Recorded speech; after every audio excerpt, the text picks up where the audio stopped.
강맨 에세이. 전신갑주를 입는 순서. 인터넷과 유튜브에 검색해보면 전신갑주를 주제로 한 설교가 제법 많이 발견됩니다. 이러한 전신갑주라는 말은 자연스럽게 전쟁의 개념을 떠올리게 합니다. 물론 여기서 말하는 전쟁은 우리가 보아온 물리적인 전쟁이 아니라 영적인 전쟁을 의미합니다.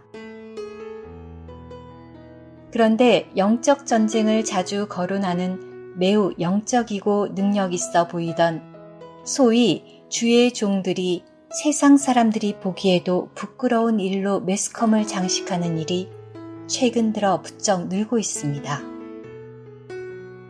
또 한때 존경받던 어떤 이는 인생 말년에 진리에서 타협하고 배도하는 경우도 있었습니다. 이처럼 명백한 패배는 아니더라도 주님의 몸의 건축을 관심하기보다는 개인의 영성만을 추구하거나 생명의 성숙보다는 귀신 쫓음, 병 고침 등 피상적인 현상만을 추구하는 것도 참된 영적 전쟁을 모른다는 방증입니다. 만일 그가 참으로 영적 전쟁을 아는 사람이라면 사도 바울처럼 인생을 마감할 때 나는 선한 싸움을 싸웠고 달려야 할 길을 다 달렸으며 믿음을 지켰다 이라고 고백할 수 있어야 합니다. 또한 온 일생이 이 전쟁의 궁극적인 목적인 몸된 교회의 건축에 들여져야 합니다. 아침에 영적 전쟁을 위한 무장을 말하고 있는 에베소서 6장 10절에서 20절을 읽고 묵상했습니다.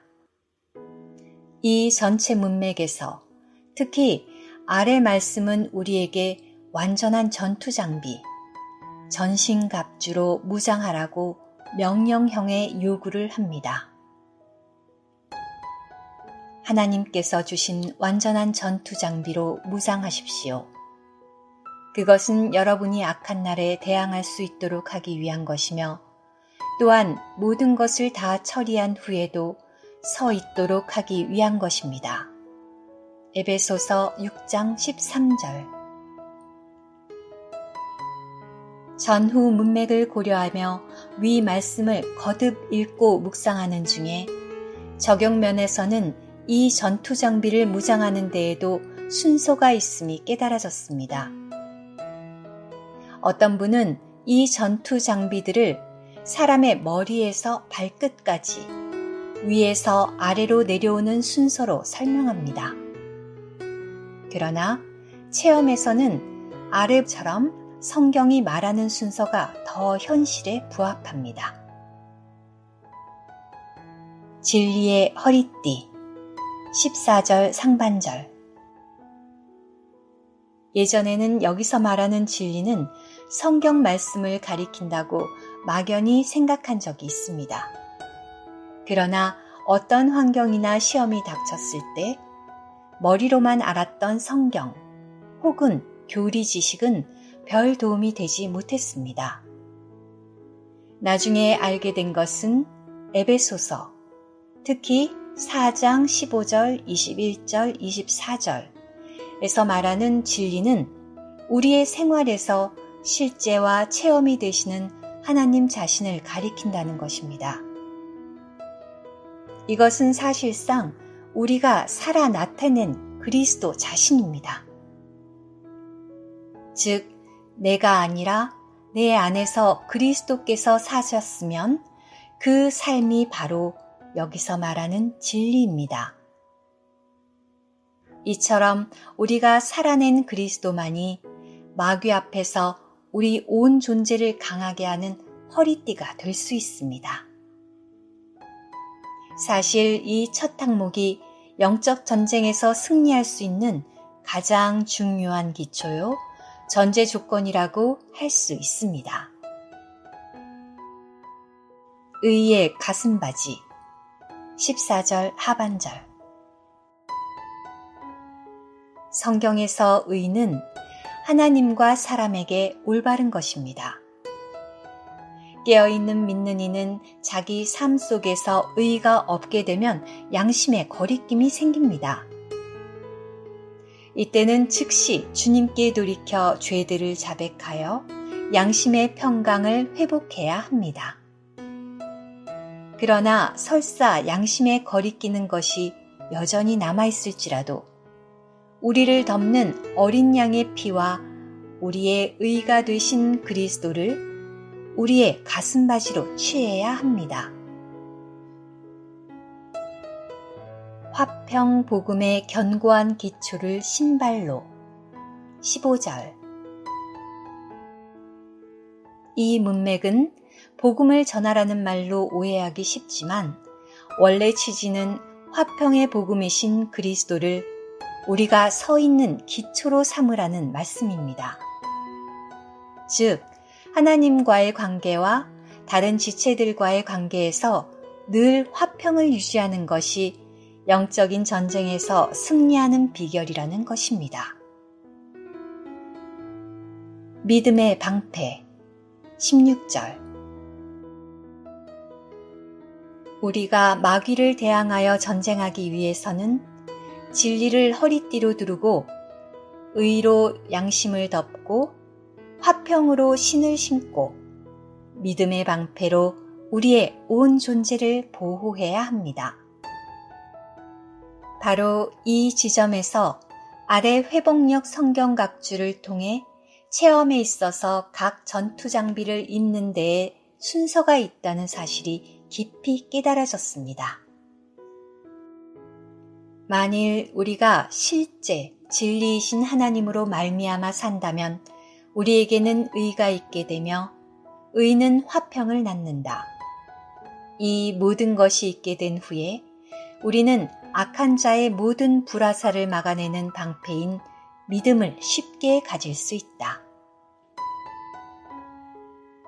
구원의 투구와 그 영의 검 17절. 여기에서 구원의 투구는 일상생활에서 체험하는 구원하는 그리스도를 가리킵니다. 사탄은 수시로 우리 생각 안에 위협, 근심, 걱정, 약하게 만드는 생각들을 주입합니다. 그러나 믿음의 방패를 사용하는 이들에게는 쉽게 구원하시는 그리스도께서 그들의 투구가 되실 것입니다. 본문은 또한 레마로 역사하는 하나님의 말씀이 곧 그 영이자 칼이라고 말씀합니다. 사도 바울은 이 모든 항목을 언급한 후에 끝으로 항상 영 안에서 기도하십시오. 이것을 위하여 힘을 다해 늘 깨어 있으며 모든 성도들을 위하여 간구하십시오. 이라고 기도를 강조하고 있습니다. 한 신실한 성경교사는 이 전신갑주를 설명하면서 기도는 위 다른 항목들을 적용하는 유일하고 중요하고 필수적인 수단으로서 전투 장비를 실질적으로 이용하게 한다 라고 말합니다. 사실 이러한 관점은 우리의 체험과도 일치합니다. 또한 위 17절처럼 말씀으로 기도할 때 더 기도의 효과가 있습니다.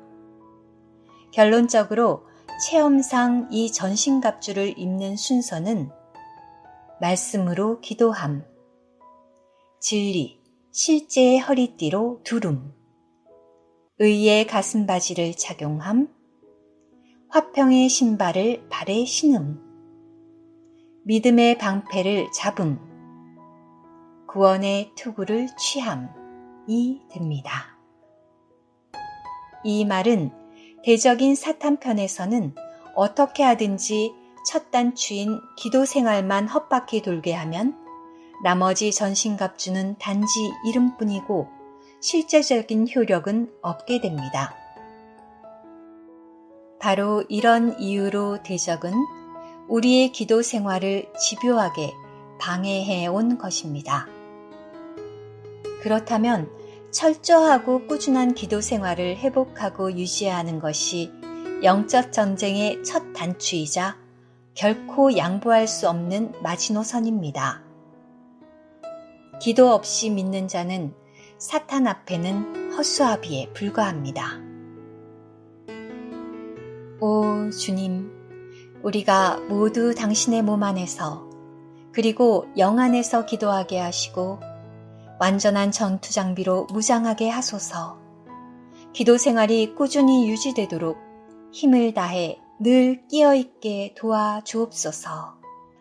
아멘.